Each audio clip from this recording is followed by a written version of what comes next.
Judy Stigger. I'm a therapist here at the Cradle. I serve families, birth parents, adoptive parents, and adopted kids and teenagers. And I'm an adoptive mom of two cross-racially placed special needs kids myself. I get people who have just adopted and are planning. I get people who have adopted many years ago. Sometimes they get an adult adoptee considering opening their adoption, or a birth parent who is either considering contacting or has contacted their adult child and is now trying to decide how this is going to go. I also see families sometimes when there's been openness and then there's some glitch. Open adoptions also often involve people of two very different socioeconomic or racial backgrounds, and they're trying to make this work.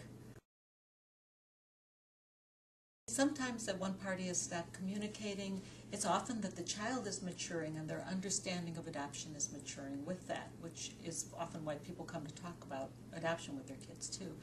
And so now this child understands all the players in this differently and in more sophisticated ways, and has some feelings about that, either some anger or some sadness or confusion, and how do we explain that to him?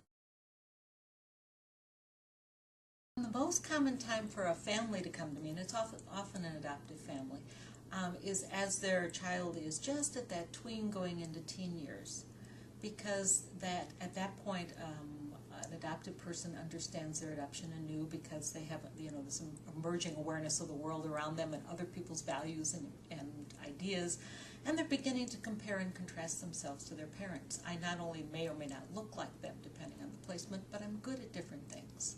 And I'm not good at different things. And they're trying to figure out who they're going to be vis-a-vis their parents and what their loyalties are to all the family members they have. And so that emerging normal adolescent identity challenge has this extra thread through it.